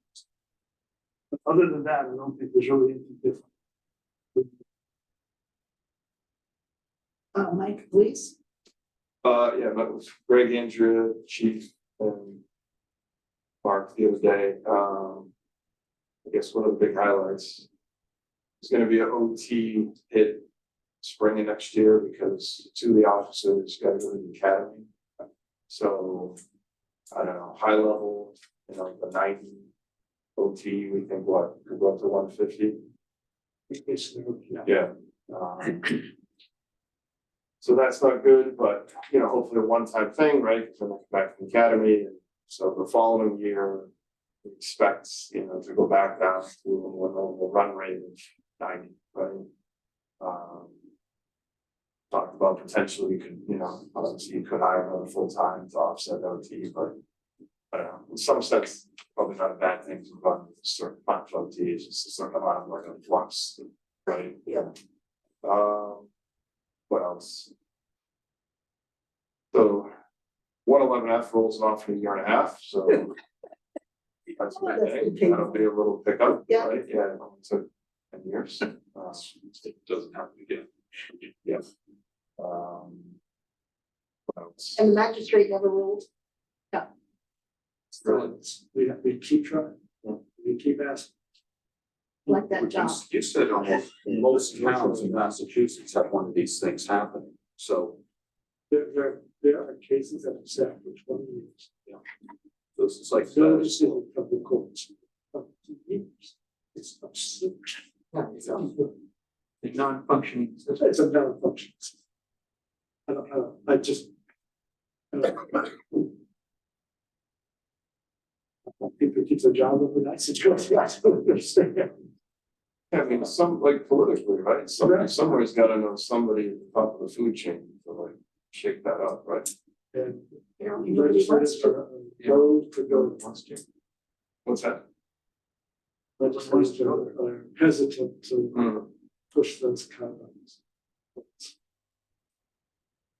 So, just 2 other quick things, and I think I talked about this at the prior meeting, but you know. We've got that police range, you know, right across from Hamlin.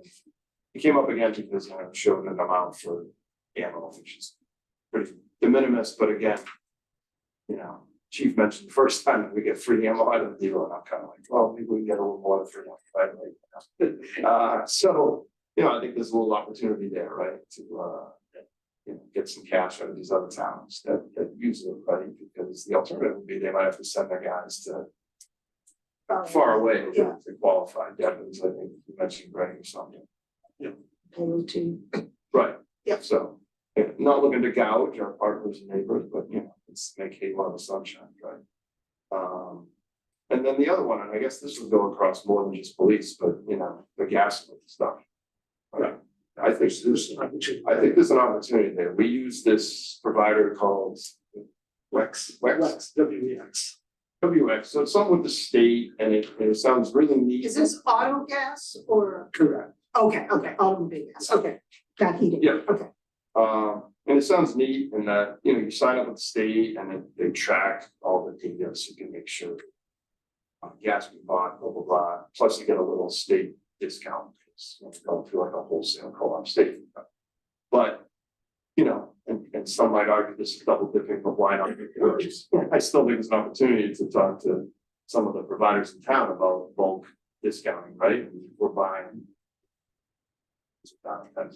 some big amount of gallons per year, you know, this is some kind of bulk discount, right? Because we know these are not the cheapest gas stations.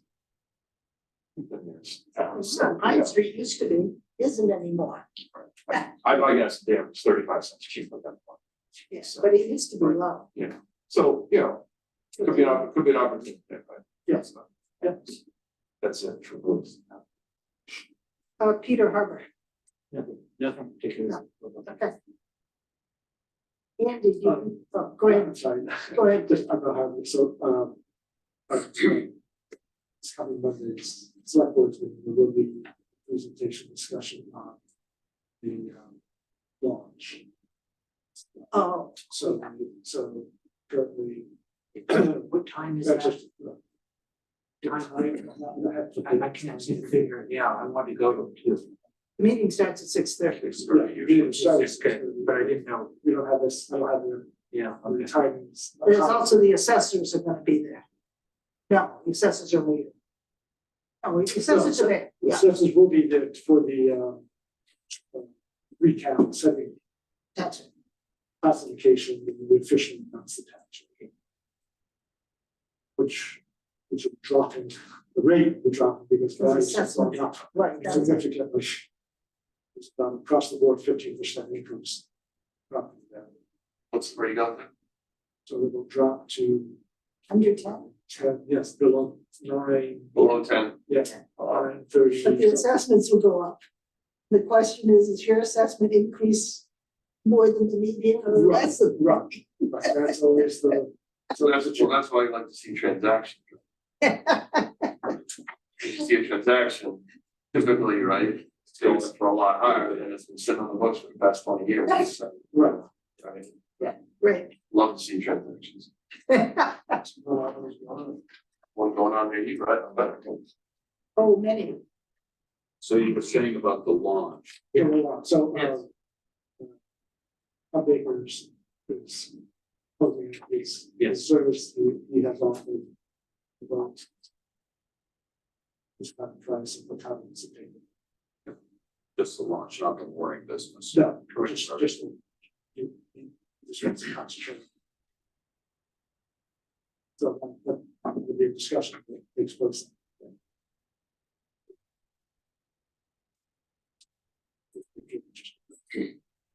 Maybe actually want some classification here, and we'll stick with the one classification. It's interesting to do. Commercial, residential roads.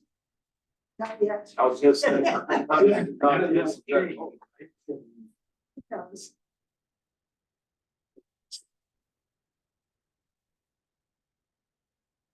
That's pretty uncommon, right?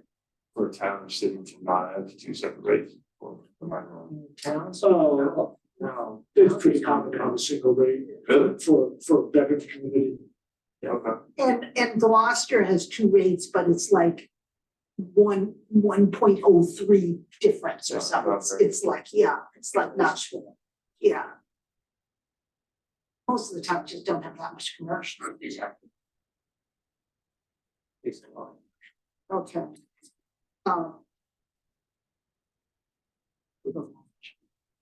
Andy DPW. Yes, we met here today and so a couple of notes on operating. So there's a new contract that's in effect for this coming fiscal year that will be reflected salaries. Chuck pointed out on the overtime budget line item that a lot of that goes towards them staffing funerals. You're kidding. Yeah, and then, but the funerals, but that Oh, they can't. that service actually gets paid for by the families. And then but that money goes to the general fund, so it doesn't sort of go back to. So we shouldn't complain to him about overtime, is what he's saying. Please note. Talk a little bit about the street lights and the just ongoing, nothing is free, so, they have problematic street lights here, there, and everywhere around town, and sometimes it's the wire that's below the street, and sometimes it's, going up to the light. And apparently it's complicated because, at the handhole at the bottom of the light, where you access the wiring connection to the underground wiring to the light, for that goes up to the light. National Grid owns everything from the handhole down, and we own everything above, and we're not supposed to open up the handhole to look at it without them there. So it becomes this kind of bureaucratic. They're very speedy. They're speeding.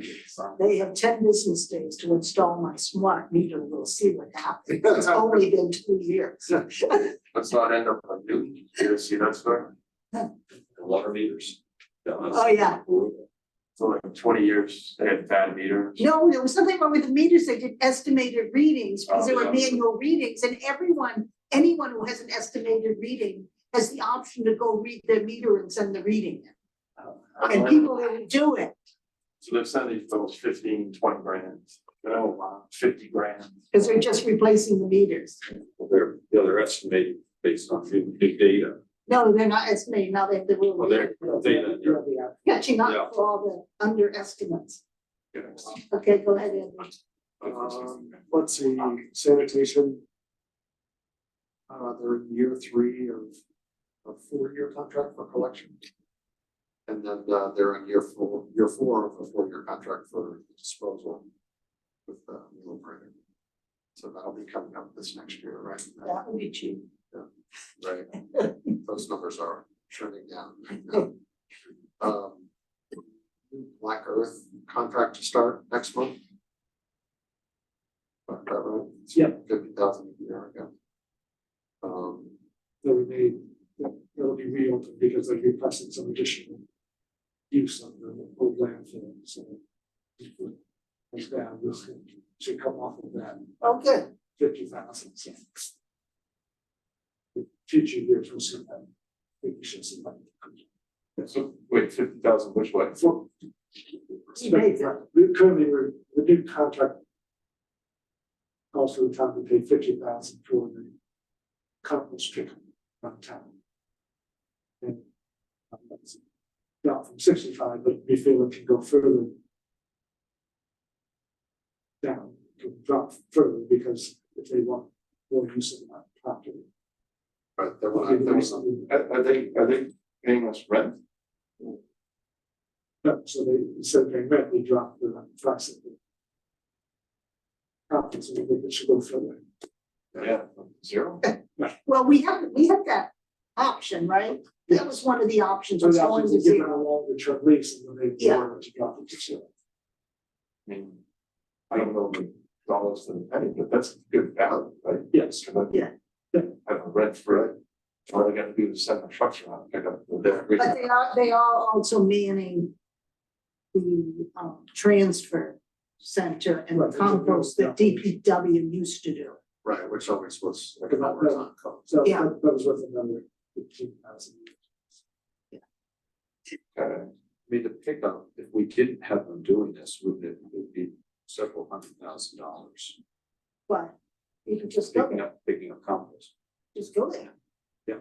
I go to the transfer center. Yeah, but more, I'm looking at the other one, what's the value of that rent for, like, and that's. No, I'm not doubting it. I think we've got a pretty good thing with these folks doing this, as long as the stuff doesn't trickle into their supply. But, it's saving us a lot. I think having Black Earth here, right? I think they Yeah, should pay. that was what she was saying. It's on there, okay, it's still saying. So instead of So compost or organics are the heaviest part of the waste stream, and we pay by the ton. So the more compost, the more organics you take out of the waste, the lower our disposal costs are. So if we can get more people to compost, then we can further drop on the disposal costs. No, I get it all, and I love Lever, I do, I'm just saying, like, they are running a business, and, you know. They're getting a nice deal, Yeah, that's all I'm saying, but if there's room for us to benefit. yeah, that's all I'm saying. 300%. So when we originally worked out the thing with Black Earth, there were certain limits on how much material from other communities they could bring here. Yes. Are they adhering to that, or has that been expanding, or is that? No, that's it. I don't know, how does that track? It's pretty. The seagulls track it.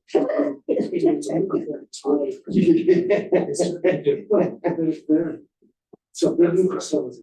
Yeah. Okay. Way, Yeah. It's a more contained. it's site. more contained, it's. Yeah. There'll be a much more controlled environment. Yeah. All that. But that's the scales. It's a pretty sophisticated operation. Yeah.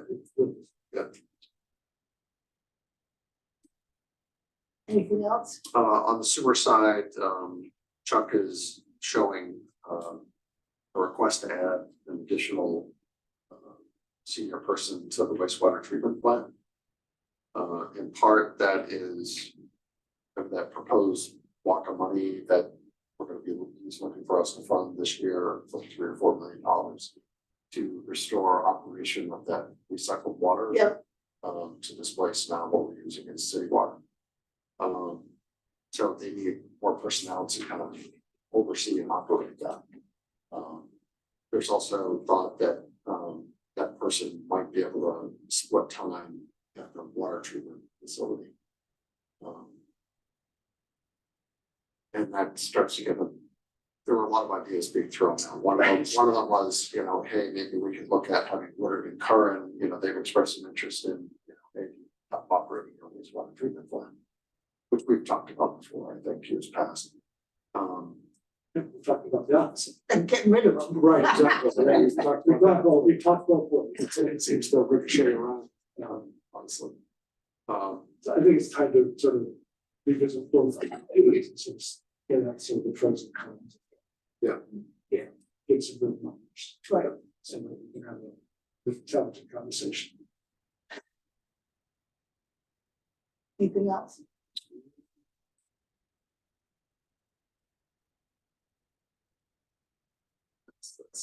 That's the bulk of it.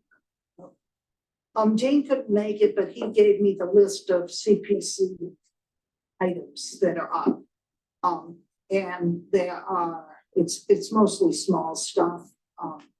Winthrop Field drainage, Powder House Hill parking and access, repaving the basketball court at Sweeney Park, Singing Beach double lifeguard chair. I don't know why you need a double lifeguard chair, but that's okay.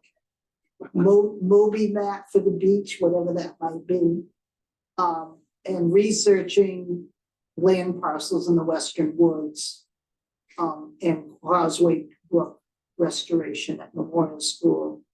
And then the Affordable Housing Trust is looking for $200,000 again, and First Parish Church steeple restoration, Manchester Museum, window protection and restoring the front portico, and then continued cemetery restorations. Ending up to what is the total? The total is,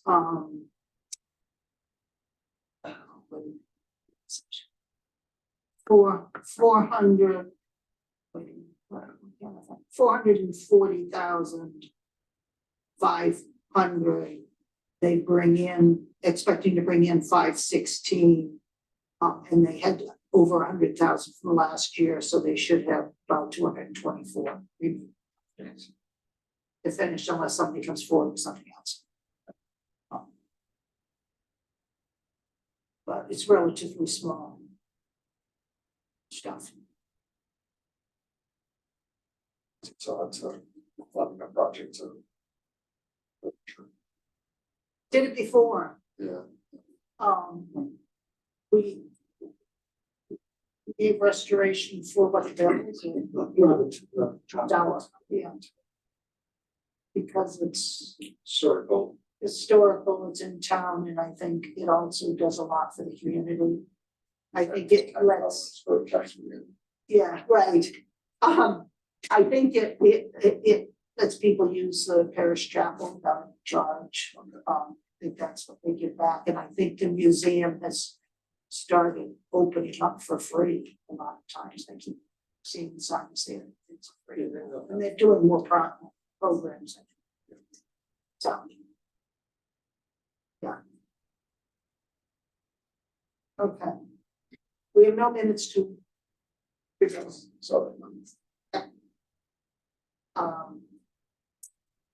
So. I believe our next meeting is a joint meeting with select board on December 18th. To do the overview of the 25 budget. And I believe we've agreed to do that at 6:30. Here, Yes. It's their regular meeting, right? So Yes. we would be first on the agenda. Yeah. So people could leave if they didn't want to participate in the rest.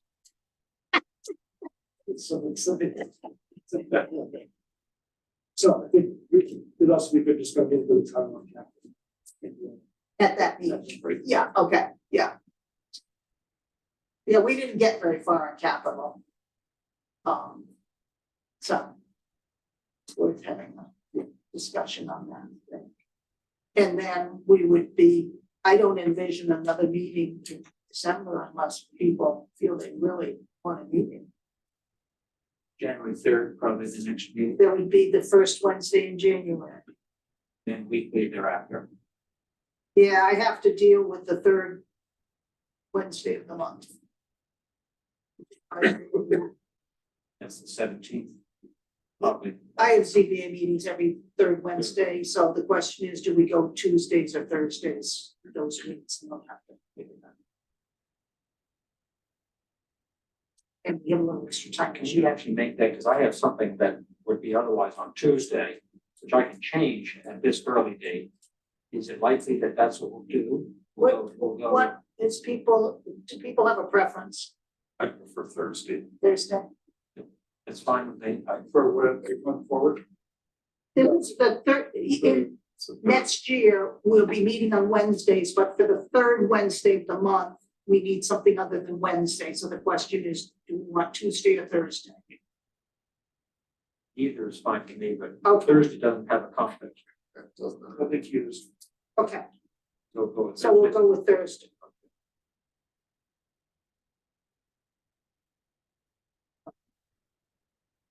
And once we get the preliminary budget, then I'll pull together a schedule Right. for you for what we'll cover Right. each week, Great, great. because we should. We should have more time, but I think that was gonna take us longer this year than it should, as in the past.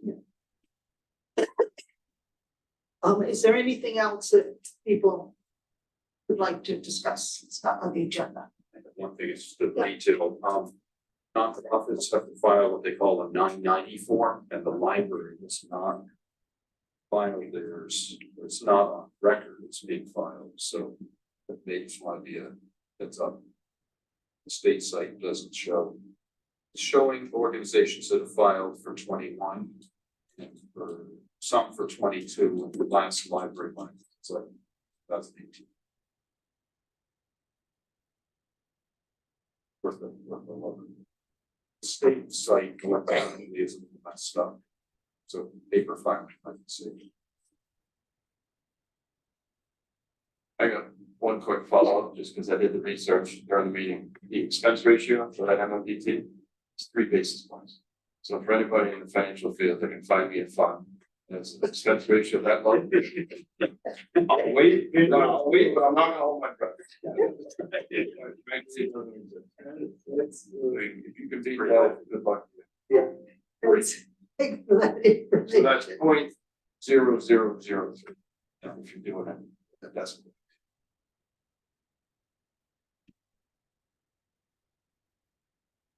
So do I have a motion to adjourn? You do.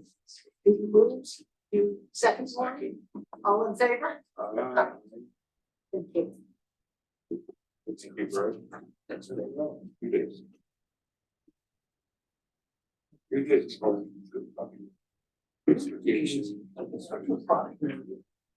What? Henry Kissinger died at 100. Henry Kissinger just died. He was 100. I didn't realize he was 100. Like, I'm okay for the most. So- I don't know what it's about, right? Please go back. Good deal, they were pretty. Actually, I was supposed to run race once. I didn't recognize him. No. Oh, I don't think he'll live that long. So great, original. No. Right. Right. Usually supposed to be 6 months. No, I think he was They're gonna be. staying alive because of her. Right. She had I dementia. remember when I was managing that as part of the thing that's in your challenge. But I obviously, I don't care about the